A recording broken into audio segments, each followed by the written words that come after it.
Hello everyone, welcome back to my channel. My name is Sumansi Sehgal.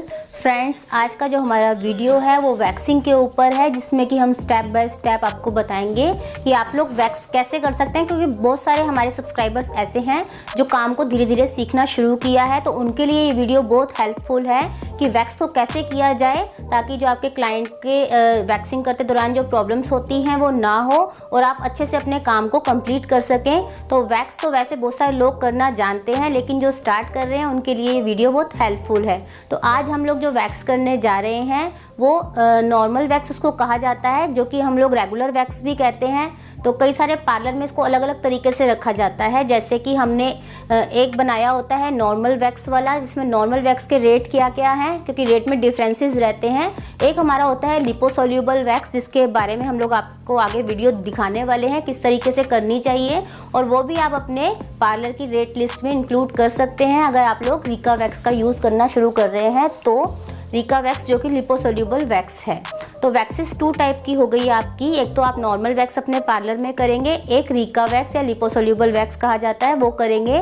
तो दोनों के rate में भी डिफरेंसेस रहेंगे। आप लोग स्टार्ट कर सकते हैं 100 to 200 तक नॉर्मल वैक्स का, हैंड वैक्स का चार्ज ले सकते हैं। और इसके अलावा अगर आप लिपोसोल्यूबल वैक्स करते हैं तो कई जगह पर, जैसे हम लोग अपने पार्लर में हैंड वैक्स का 400 लेते हैं, और कई जगह इससे ज़्यादा भी लेते हैं और कई जगह इससे कम भी लेते हैं। तो सब अपनी अपनी जगह के अकॉर्डिंग जो रेट होते हैं वो इसको लेते हैं अपने अकॉर्डिंग। सर्विसेज के अकॉर्डिंग भी रेट लिए जाते हैं कि हम आपको सर्विस कैसी दे रहे हैं, हम अच्छे ब्रांड्स का यूज़ कर रहे हैं इसलिए आपसे हम लोग इतना अमाउंट ले रहे हैं। तो ये सब चीज़ें आपको अपनी जगह के अकॉर्डिंग, अपने इन्वायरमेंट के अकॉर्डिंग, अपने क्लाइंट के अकॉर्डिंग और अपनी सर्विसेज के अकॉर्डिंग ही आप प्राइस लिस्ट बनाएंगे। इसमें हम आपको ये नहीं बता सकते कि कितने आप रेट लीजिए क्लाइंट से। कई बार मैसेज आता है कि कितने रुपए लें, तो रुपए आप लोग अपने जगह के अकॉर्डिंग लेंगे। आपका जो क्लाइंट है कितना आपको पे कर सकता है, आप कौन सा ब्रांड यूज़ कर रहे हैं, इन सब चीज़ों पे डिपेंड करता है आपकी रेट लिस्ट। तो फ्रेंड्स, जो नॉर्मल वैक्स होती है बहुत सारे ब्रांड्स में आती हैं।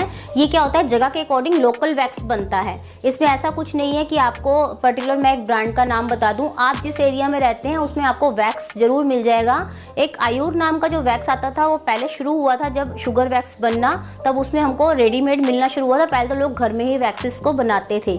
तो फ्रेंड्स, लेकिन अब बहुत सारे ब्रांड्स में आते हैं, अलग अलग बहुत सारे ब्रांड्स होते हैं नॉर्मल वैक्स के। तो जो आपको इजीली अवेलेबल हो जाए तो आप उसी ब्रांड से अपना काम करेंगे। जैसे हमारे यहाँ अभी राजस्थान में अभी हम लोग स्पर्श जो ब्रांड है उसकी वैक्स हमको अच्छी लगी तो हम वो यूज़ कर रहे हैं। बाकी और भी कई सारे ब्रांड्स आते रहते हैं जिसको हम यूज़ करके देखते हैं कि उनका रिजल्ट कैसा है। वैसे तो नॉर्मल वैक्स से आपको पता है कि बाल ऊपर की लेयर से ही टूट के निकलता है, अंदर से नहीं निकलता। अंदर से किससे निकलता है, लिपोसोल्यूबल वैक्स से, जो कि रिका या बायोसॉफ्ट ब्रांड की आती हैं। लेकिन क्लाइंट्स ऐसे भी आते हैं ना जिनको बस एक नॉर्मल वैक्स कराना होता है, क्लीनिंग के पर्पज से करा रहे होते हैं, तब वो लोग नॉर्मल वैक्स कराते हैं। कई बार चार्ज का भी इशू होता है कि हमको कम रेट वाली वैक्स करानी है, तो इसलिए भी हम लोग नॉर्मल वैक्स जो होते हैं जरूर रखते हैं। कई लोगों को रिका वैक्स सूट नहीं करता, लिपोसोल्यूबल वैक्स सूट नहीं करता, इसलिए वो लोग भी नॉर्मल वैक्स कराना चाहते हैं। तो आपको नॉर्मल वैक्स रखना बहुत ज़रूरी है अपने पार्लर में। तो आप ब्रांड को अपने अकॉर्डिंग चेक करेंगे। जब भी आप ब्रांड्स मतलब वैक्स लेने जाएं तो आप सिंगल आप कंटेनर लेंगे पहले, ताकि आप यूज़ करके देख सकें कि उससे आपके जो हेयर हैं अच्छे से रिमूव हो रहे हैं कि नहीं। क्योंकि गर्मियों में ये वैक्स बहुत चिपचिपी हो जाती है कि हमारे जो चिपचिपापन इतना तो नहीं है कि हमारी पट्टियाँ वेस्ट होती चलेगी और बाल भी नहीं निकल रहा। तो इन सब चीज़ों का आपको वैक्स चेक करके ही लेना चाहिए। तो फ्रेंड्स, स्टार्ट करते हैं हम लोग आज का वीडियो। रेगुलर वैक्स हम लोग किस तरीके से स्टेप बाय स्टेप करेंगे। तो सबसे पहले आप लोग हाथ को एक गीले कपड़े से साफ़ करेंगे, ताकि अगर हाथ पे मॉइस्चर वगैरह लगा हो तो वो क्लीन होना चाहिए। हमने हाथ को क्लीन कर दिया हुआ है गीले कपड़े से। अब हम लोग इस पे पाउडर की एप्लीकेशन करेंगे।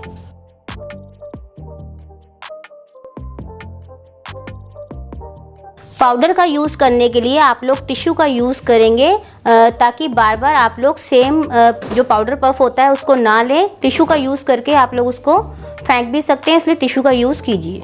तो नॉर्मल वैक्स जैसे कि मैंने आपको बताया, पहले आप चेक करेंगे वैक्स को कि उसका टेक्सचर कैसा है। इस तरीके से आप लोग चेक करेंगे, बिल्कुल ठीक टेक्सचर है। अगर बहुत ज़्यादा पतली होती है तो नॉर्मल वैक्स बहुत जल्दी से गर्म लग जाती है क्लाइंट को।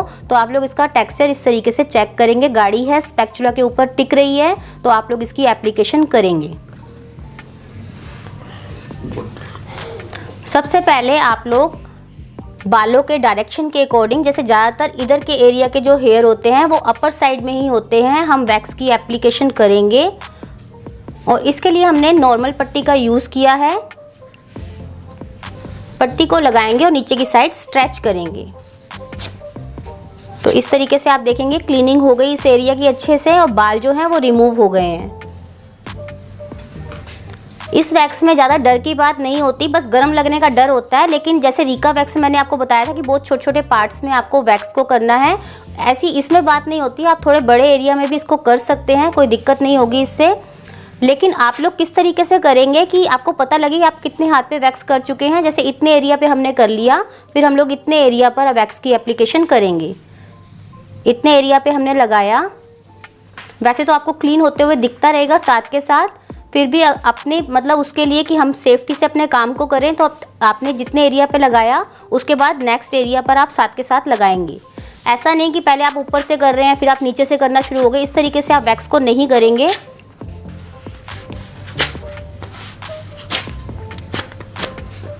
अब जैसे इतने एरिया तक आपका कंप्लीट हो गया, बाकी के एरिया पे आप लोग वैक्स को लगाएंगे। धीरे धीरे जब आपको हैबिट हो जाती है वैक्स करने की, तब आप कैसे भी कर सकते हैं। लेकिन पहले अगर आप पूरे प्रोसीजर के साथ इस काम को करेंगे तो आप लोग अच्छे से अपने काम को कर पाएंगे। जब भी आप स्ट्रिप को स्ट्रेच करेंगे तो अपने क्लाइंट को बोलेंगे फेस को थोड़ा सा अदर साइड रखने की, ताकि जो पट्टी है खींच के उनको ना लगे। अब हम लोग इधर से नीचे वाले स्टेप में आएंगे। इस नीचे वाले एरिया पे हम लोग अच्छे से अपनी वैक्स को एप्लीकेशन करेंगे।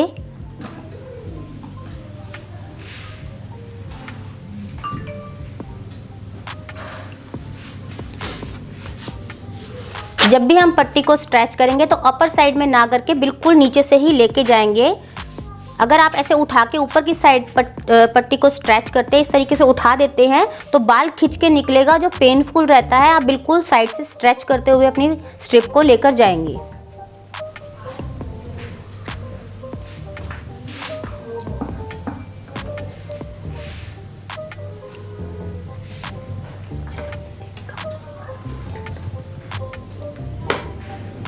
जब भी आपको लगे टेम्परेचर ज़्यादा हो गया तो आप उसको कम कर देंगे। गरम वैक्स ज़्यादा नहीं लगानी है आपको, तो ध्यान रखेंगे इस चीज़ का करते दौरान।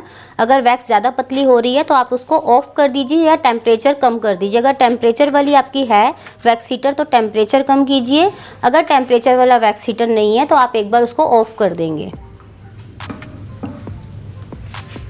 इस तरीके से आप लोग स्टेप बाय स्टेप अपने हैंड के अकॉर्डिंग उसको डिवाइड कर देंगे और वैक्स की एप्लीकेशन करते हुए अच्छे से वैक्स को करेंगे।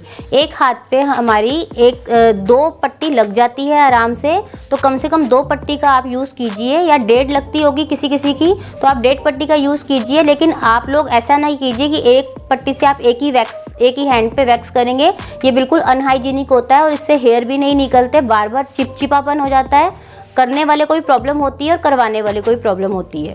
तो आप कम से कम 1.5 पट्टी या 2 पट्टी का यूज़ एक हाथ पे कर सकते हैं आराम से। और पट्टी को भी यूज़ करते समय देखेंगे कि ये जो प्लेन एरिया है इससे आप लोग वैक्स को करेंगे। ये जो दाने दाने वाला एरिया है इससे आपको ऊपर साइड में रखना है और प्लेन वाले एरिया से आप लोग वैक्स को हटाएंगे।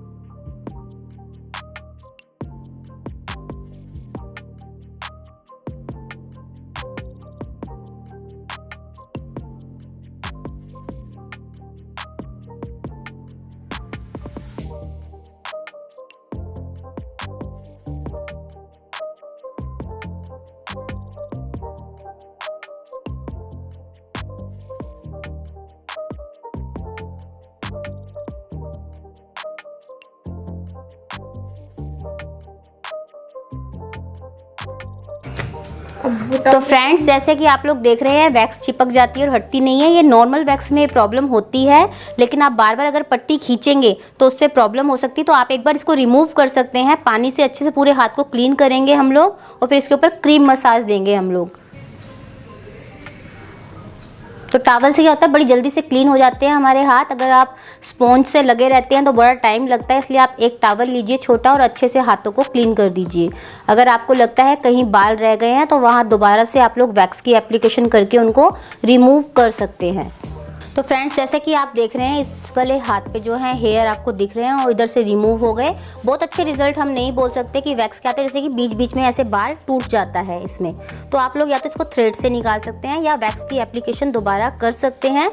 लेकिन अगर हम लोग लिपोसोल्यूबल वैक्स कराते हैं तो उसमें ये प्रॉब्लम्स नहीं आती। यही अंतर होता है हमारी नॉर्मल वैक्स और लिपोसोल्यूबल वैक्स में। अब आप लोग क्या करेंगे, इन हेयर को आप लोग रिमूव करेंगे या तो वैक्स से या थ्रेड से। लेकिन वैक्स होने के बाद हम लोग हाथ की मसाज करेंगे क्रीम से, जैसे कि हमने लिपोसोल्यूबल में ऑयल से बताते हैं, इसमें आप लोग क्रीम से करेंगे 2 से 3 मिनट की मसाज। और हाथ पे अच्छे से मसाज कर देंगे, ताकि एक रिलैक्सिंग मसाज से क्या होता है कि आपके क्लाइंट को जितना भी पेन वगैरह होता है वो ठीक हो जाता है। और वैक्स से अगर गर्माहट से जलन हो रही होती है वो भी ठीक हो जाती है। और अच्छे से अगर उसको रिलैक्स फील होता है तो उसको पैसे देने में भी कष्ट नहीं होगा आपको। तो आप अच्छे से अपने काम को कीजिए इस तरीके से, तो आपका क्लाइंट आपको कभी भी पेमेंट के लिए तंग नहीं करेंगे, आपको बोलेंगे नहीं। आप जितना पेमेंट लेना चाहते हो अपनी वैक्स का, आप ऐसी सर्विस भी दीजिए, तब आपको आपका क्लाइंट ज़रूर पे करेगा। तो इस तरीके से हम लोग 3 से 4 मिनट या 5 मिनट की मसाज करके हाथों को अच्छे से साफ़ कर देंगे। तो फ्रेंड्स, इसी के साथ हमारा आज का ये वीडियो रेगुलर वैक्स का कंप्लीट हुआ। अगर आपको ये वीडियो पसंद आया हो तो इसको ज़्यादा से ज़्यादा लाइक कीजिए, शेयर कीजिए और हमारे यूट्यूब चैनल सुमानसी सहगल को ज़रूर सब्सक्राइब कीजिए और हमारी इंस्टा आईडी को भी फॉलो कीजिए। Thank you so much.